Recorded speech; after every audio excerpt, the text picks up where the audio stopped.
34장. 엘리후가 말하여 이르되 지혜 있는 자들아 내 말을 들으며 지식 있는 자들아 내게 귀를 기울이라. 입이 음식물의 맛을 분별함 같이 귀가 말을 분별하나니 우리가 정의를 가려내고 무엇이 선한가 우리끼리 알아보자. 욥이 말하기를 내가 의로우나 하나님이 내 의를 부인하셨고 내가 정당함에도 거짓말쟁이라 하였고 나는 허물이 없으나 화살로 상처를 입었노라 하니 어떤 사람이 욥과 같으랴. 욥이 비방하기를 물 마시듯 하며 악한 일을 하는 자들과 한패가 되어 악인과 함께 다니면서 이르기를 사람이 하나님을 기뻐하나 무익하다 하는구나.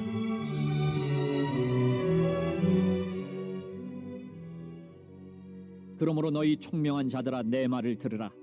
하나님은 악을 행하지 아니하시며 전능자는 결코 불의를 행하지 아니하시고 사람의 행위를 따라 갚으사 각각 그의 행위대로 받게 하시나니 진실로 하나님은 악을 행하지 아니하시며 전능자는 공의를 굽히지 아니하시느니라. 누가 땅을 그에게 맡겼느냐? 누가 온 세상을 그에게 맡겼느냐?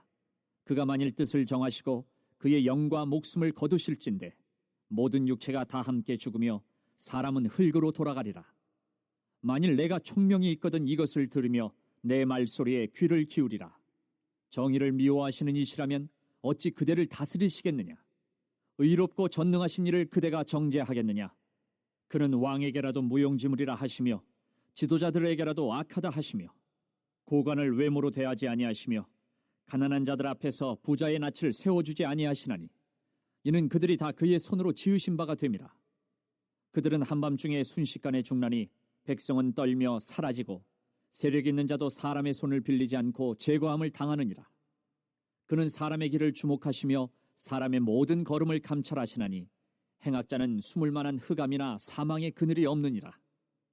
하나님은 사람을 심판하시기에 오래 생각하실 것이 없으시니 세력 있는 자를 조사할 것 없이 꺾으시고 다른 사람을 세워 그를 대신하게 하시느니라.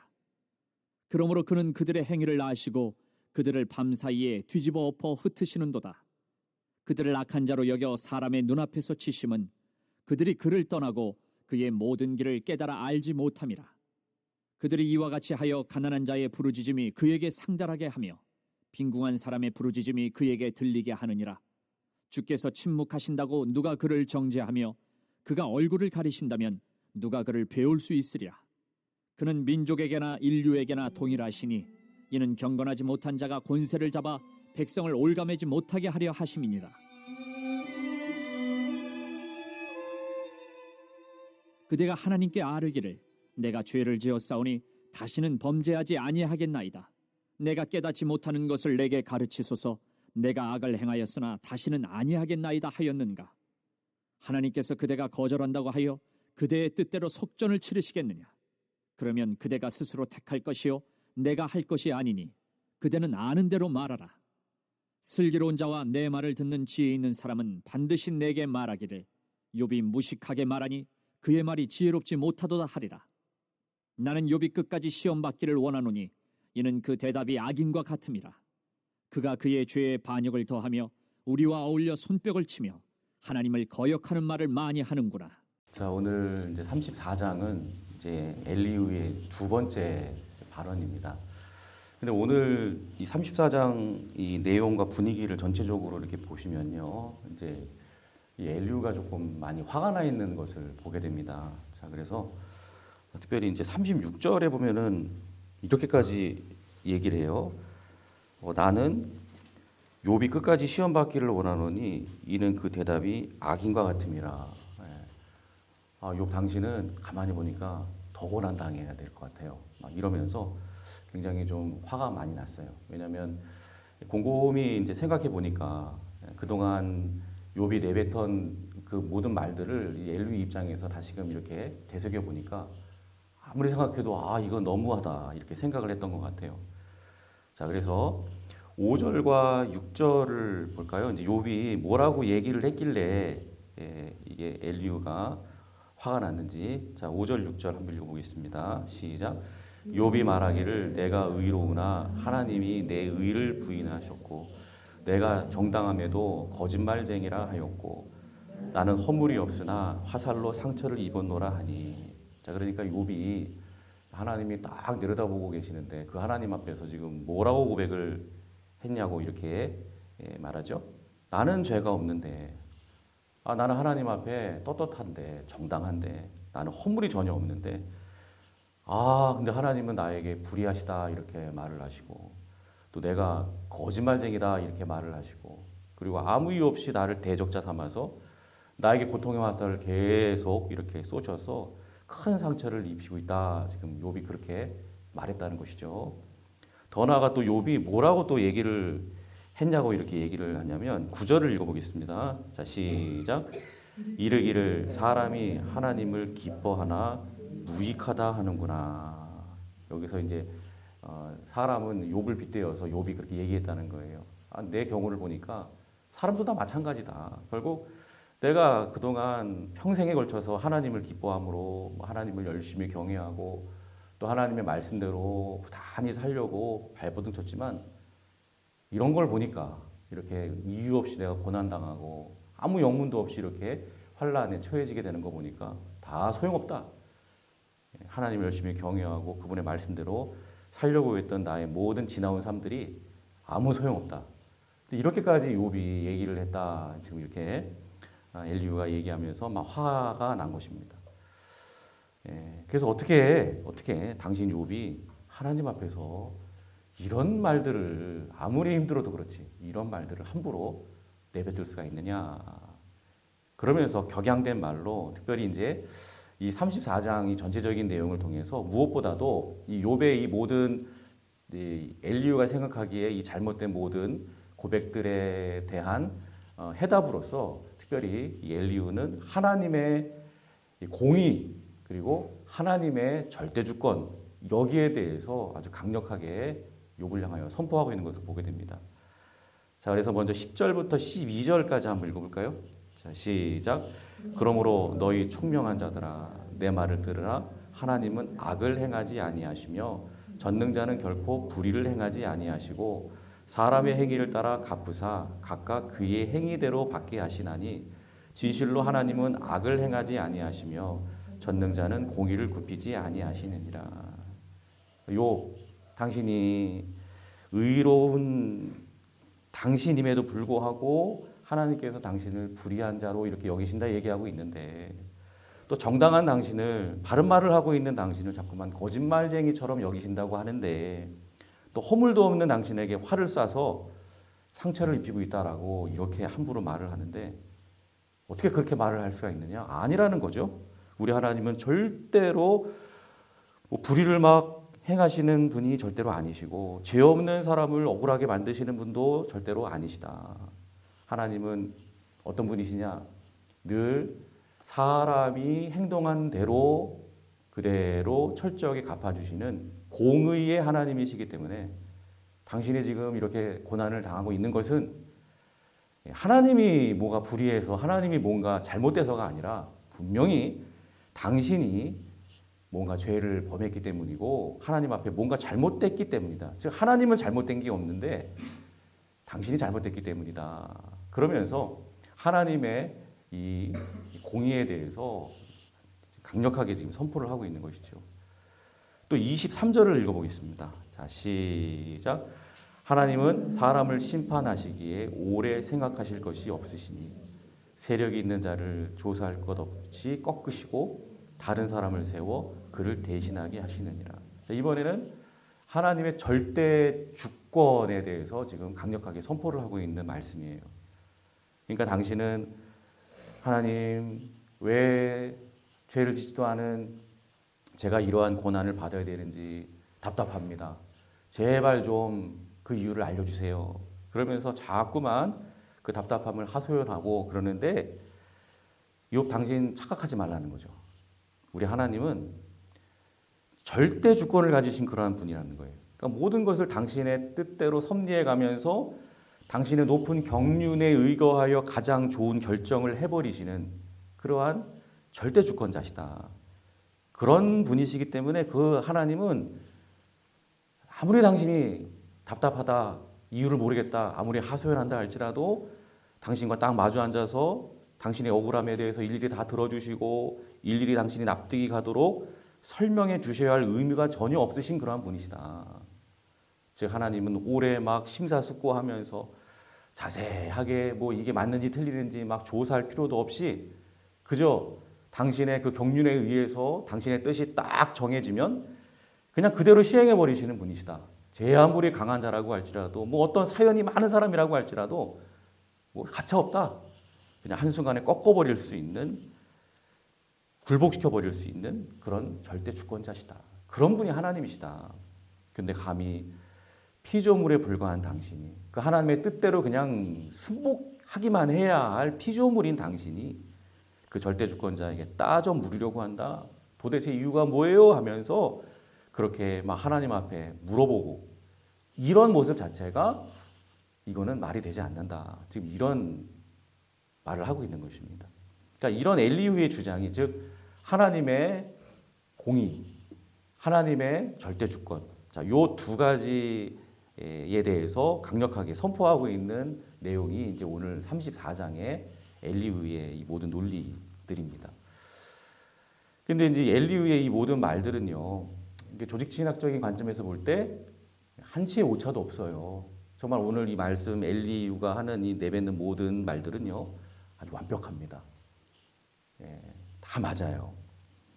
비록 하나님 앞에서 정말 죄를 전혀 짓지 아니하고 한평생 의롭게만 정말 하나님이 인정하시는 의인으로서의 모습으로 살아온 욥에게 이 신학적인 틀, 엘리후가 얘기하는 이 신학적인 틀을 들이대면서 적용하는 것은 맞지 않아요. 그럼에도 불구하고 이 특별한 사람 욥을 제외하고는 이 땅을 살아가는 모든 사람들의 경우에 이 고난이라고 하는 이슈를 경험할 때마다 때론 이해가 되지 않아도 이 하나님의 공의, 이 하나님의 절대 주권을 겸손하게 인정하면서 받아들여야 하는 태도가 정말 성숙한 성도로서 가져야 할 태도 맞아요.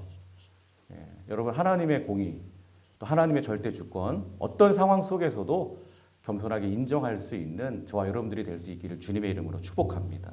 자, 그런데 오늘 이처럼 엘리후가 이 하나님의 공의와 절대 주권을 욥에게 설명하는 과정 가운데 우리가 주목해야 할 한 가지 귀한 진리가 숨겨져 있습니다. 엘리후는 우리 하나님께서 얼마나 공의로우신 분이신데 또 우리 하나님께서 얼마나 절대적인 주권자이신 줄 아느냐 하면서 특별히 이제 우리 인간의 생명에 대한 본질적인 이야기를 더불어 꺼내고 있습니다. 자, 14절, 15절을 보겠습니다. 오늘 이 14절, 15절이 제가 이제 이 34장을 전체적으로 묵상을 하면서 많이 주목하고 또 묵상했던 이 34장의 하이라이트 말씀이라고 할 수가 있는데요. 자, 읽어보겠습니다. 시작. 그가 만일 뜻을 정하시고 그의 영과 목숨을 거두실진데 모든 육체가 다 함께 죽으며 사람은 흙으로 돌아가리라. 여러분 우리는 흔히 내 삶 가운데 이렇게 눈으로 딱 보기에 확연하게 드러나는 이러한 현상을 딱 보고 예를 들면은 그동안 나의 삶 가운데 이렇게 힘들게 하는 그런 문제들이 있었어요. 근데 이제 그 문제들이 우리 눈에 보기에 그냥 확연하게 막 해결이 되어지고 또 내가 고통을 경험하던 그런 질병들이 막 치료가 되어지고 또 나의 궁색했던 그러한 삶 가운데 막 물질적으로 막 채워지게 되고 하는 이러한 눈에 보이는 확연하게 눈에 드러나는 이러한 축복들을 경험해야만 아, 하나님은 정말 살아계시구나. 하나님이 나를 사랑하시는구나. 하나님이 나를 축복하시는구나. 이런 생각을 자연스럽게 하게 돼 있어요. 그런데 반면에 이렇게 눈에 보이는 축복들을 체험하지 못하고 그냥 마냥 힘들고 고통스러운 이러한 시간들을 우리가 경험하게 되면요. 내가 나름대로 하나님을 위하여 열심히 한다고 하는데 그럼에도 불구하고 막 고난이 주어지고 또 고통을 경험하게 되고 그러면요. 우리는 그냥 자연스럽게 아, 하나님이 나를 멀리 하시는구나. 하나님이 나를 싫어하시나? 즉 오늘 이 욥의 이러한 마음으로 이 답답함을 토로할 수 있게 된다는 거예요. 이거는 자연스러운 모습이죠. 근데 엘리후는 오늘 말합니다. 욥 당신이 자꾸만 하나님이 까닭없이 당신을 버렸다고 하소연하는데 정말 하나님이 욥 당신을 정말 미워하고 대적자 삼아서 고통의 화살을 계속 쏘고 있다고 이렇게 얘기를 하는데, 정말 당신의 말대로 하나님이 당신을 미워하셔서 당신에게 고난을 주시고 고난의 화살을 쏘시는 분이었다고 한다면, 그러면 당신이 지금 그렇게 막 숨을 헐떡이면서 답답한 가슴을 막 치면서 막 호흡을 하면서 하나님이 왜 이러시나, 하나님이 왜 나를 이렇게 대적자로 여기시나 하면서 호흡을 하고 있는데, 하나님이 정말 당신을 버리셨다면 이미 하나님은 당신이 지금 내쉬고 있는 그 호흡조차도 이미 거두어 버리셔서 당신을 벌써 한 줌의 흙으로 돌아가 버리고 말았을 것입니다. 이런 말을 하고 있는 거예요. 그러니까 지금 우리가 내쉬고 있는 이 작은 이 숨결 하나조차도, 여러분 가슴에 이렇게 손을 대보십시오. 심장이 지금도 뭐 내가 의지하지 않는데도 두근두근 박동을 멈추지 않고 있습니다. 여러분, 이런 모든 것들이 저절로 그냥 돌아가는 게 아니에요. 뭐 내 힘과 내 의지로 막 숨쉬고 이 심장이 움직여지고 절대 아닙니다. 창조주 하나님께서, 나를 창조하신 하나님께서 지금 이 순간에도 여전히 저와 여러분들을 버리지 않으시고 여전히 우리를 붙들고 계시고 여전히 우리를 사랑하시니까, 여러분 지금도 우리가 숨을 편안하게 쉬도록 그렇게 유지시켜 주는 것이고, 심장 박동도 계속 멈추지 않고 뛰도록 그렇게 유지시켜 주시는 줄로 믿습니다.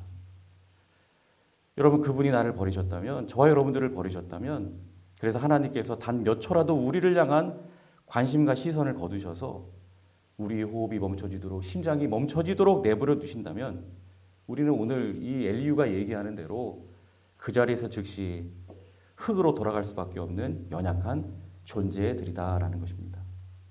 그러므로 여러분, 이 새벽에 잊지 마시기 바랍니다. 우리가 비록 깊은 고난 가운데 있어서 너무 힘들어서 막 그냥 헐떡이면서 고통의 숨을 내쉬고 또 가슴을 치면서 깊은 한숨을 쉴 때조차도 사실은 그렇게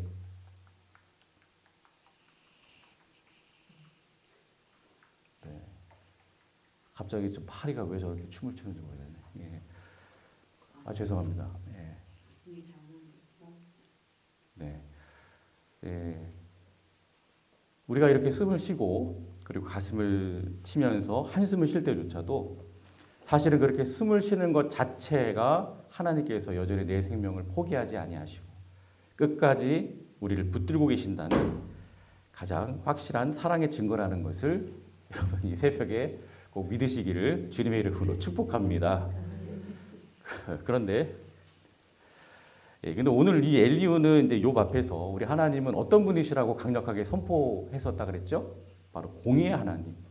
즉 죄를 지으면 그 죄에 대해서 반드시 벌을 내리시는 그러한 공의의 하나님이시다라는 것을 선포했었습니다.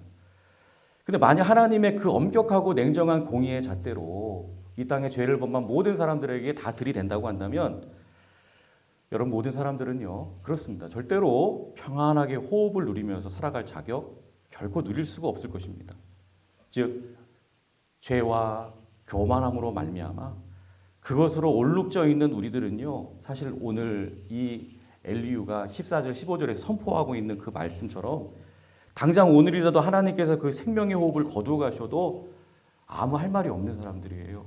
우리의 죄값으로 인하여 당연히 우리는 숨이 거두어져야 되는 사람들이고요, 멸망의 흙구덩이에 돌아가야 마땅한 사형수들이 바로 저와 여러분들이라는 것입니다.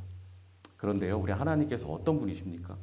너무나도 감사하게도 우리 하나님은 공의의 하나님 맞으신데요, 그럼에도 불구하고 우리 하나님은 그 공의의 잣대로 우리를 그렇게 들이대시면서 우리의 호흡을 그냥 그대로 거두어가지 않으셨죠. 우리가 흙으로 돌아가 영원히 멸망하는 그러한 모습을 차마 우리 하나님은 보실 수가 없으셨습니다. 그래서 어떻게 하셨습니까?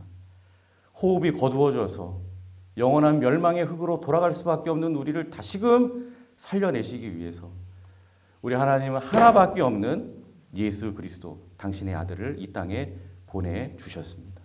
그리고 그분을 그 험악한 십자가에 내어주셨습니다. 그리고 그 십자가 위에서 어떤 일이 벌어졌죠? 죄인인 저와 여러분들이 우리가 지은 그 죄값으로 당연히 받아야 할 그 무서운 심판, 즉 우리의 호흡이 끊어져 버리고 또 차가운 흙으로 돌아가야만 하는 그 끔찍한 저주를 우리 예수님께서 그 십자가상에서 대신 다 당해 주셨다는 거예요. 그래서 누가복음 23장 46절에 보시면 이렇게 분명하게 기록하고 있습니다. 예수께서 큰 소리로 불러 이르시되 아버지 내 영혼을 아버지 손에 부탁하나이다 하고 이 말씀을 하신 후 숨지시니라. 숨이 거두어지셨다 이런 말씀이죠. 그러니까 내 죄로 인해서 그 호흡과 그 숨이 우리가 빼앗겨야 되는데 근데 우리가 빼앗겨야 할 그 호흡과 그 숨을 예수님께서 십자가에서 그렇게 빼앗기셨다는 것입니다. 나를 영원히 살려서 나를 숨쉬게 하시기 위해서 창조주이신 예수님께서 친히 숨을 거두시는 그 끔찍한 고통을 대신 다 치러 주셨다는 것입니다. 그러므로 여러분, 우리는 매일매일 새벽에 이제 아침에 딱 일어나면 항상 우리가 호흡을 하잖아요. 숨을 쉬잖아요.